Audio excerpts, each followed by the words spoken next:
Welcome to episode 531. StephenRoss, father of mega-scale mixed-use real estate development. This is an outline of episode 531. There are 3 reasons we study StephenRoss. First, he's a developer behind Hudson Yards, the largest private real estate investment in U.S. history. Second, he partnered with Jorge Perez, and Perez became the richest and only Hispanic self-made billionaire in the United States.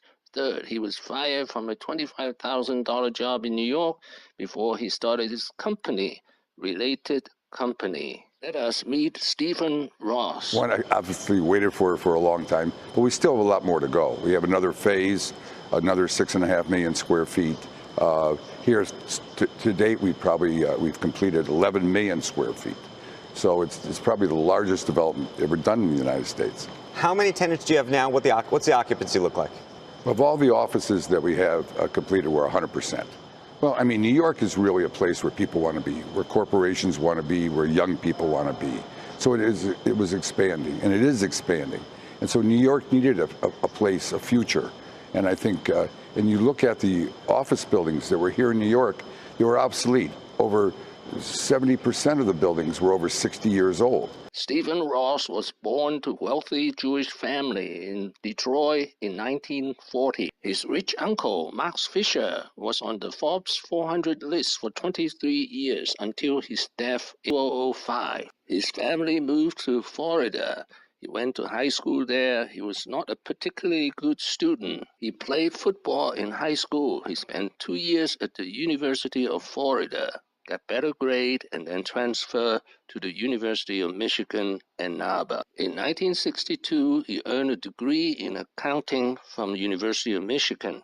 In 1965, he earned a law degree at Wayne State University, Detroit. In 1966, he earned a master's degree in taxation at NYU. He was 26. The many degrees were financed by loans made to him from his rich uncle, Max Fisher. How he founded related companies after he was fired by Bear Stearns. I got a job at Bear Stearns to kind of come up with new ideas for companies. I was working on the idea of creating a company in affordable housing. It was approved. And it's probably the best thing that ever happened to me.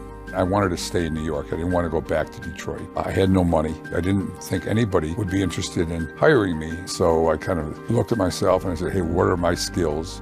Where are the opportunities? And what do I really care about? And I kind of wrote up a business plan. So it was like I either had to make it. I mean, you know, failure was not an option. I went from making $25,000 when I was fired at Bear Stearns way back when, and the first year I made $150,000. Related companies started by building affordable housing using tax shelters for wealthy clients. I think the difference was I saw in building a real estate development company, you had to have another source of income. You couldn't rely upon development fees, and there's too many real estate cycles. The business cycles rather, and you'd see real estate developers, you know, boom or bust, and you really want to withstand those cycles, so you had to have another source of income. So that was using the capability I had as a syndicator of tax shelters and doing it strictly with affordable housing, because there was a tax shelter should have no risk attached to it, and then also affordable housing was the best way to learn how to become a developer, because you didn't really have market rate risks. Related became one of the most successful real estate developer in the world, with projects in Dubai, Shanghai, South Korea, and of course New York City. Now his second most famous development project, the Time Warner Center in Columbus Circle, New York City. This is the Time Warner building. It was built under the Giuliani administration. Just a beautiful space and a beautiful building here. Inside, it's just magnificent also. And you can see the towers. A lot of famous people live here. And it's very, very nice when beautiful Columbus Circle area and all the people that are there. Inside, it's just not retail. It's also condominiums at the very top. And there's also a a play, like a place for plays, a theater, also a hotel. In that area, in that part of the building right there, is the Mandarin Oriental Hotel. And they've tried to make it into a mixed-use building. And that's been the trend in the last 30 years. Stephen Ross' 4 other achievements. First, the Stephen M. Ross School of Business at the University of Michigan. He's not the richest alumni of University of Michigan. Larry Page of Google is, but he donated more money than anyone else. His second achievement, he bought and owned 95% of the Miami Dolphins, the NFL team. Achievement number 3, he partnered with Jorge Perez and created the Related Group. He invested in and owned 25% of Jorge Perez's company, the Related Group. Jorge Perez is the most successful Hispanic self-made billionaire in the United States. Achievement number 4, of course, the Hudson Yards. The Hudson Yards is a $25 billion mega development project with $4 billion government subsidy. In the middle of Hudson Yard is the Vessel.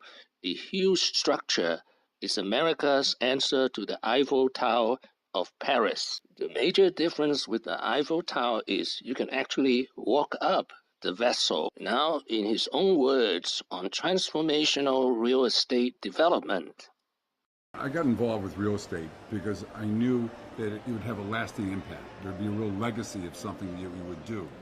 And then when you start developing and knowing that, and then seeing what the transformation aspects of what you can do to an area or city or neighborhood, you can't look at it just how much money you're going to make. You have to think of how the impact you're having on the future and the legacy of it, and doing what's in the best interest of the city. If you put that first and foremost, you'll be a lot more successful. What have I learned today? 2 things. First, how Stephen Ross started with tax shelter and building affordable housing in 1972. Second, he became the biggest and most successful real estate developer in New York City, with first the Time Warner Center and now the Hudson Yards. Thank you for watching. Please subscribe and leave your questions and comments below. My next video will be Stephen Ross, 10 lessons. Wishing everyone peace and prosperity.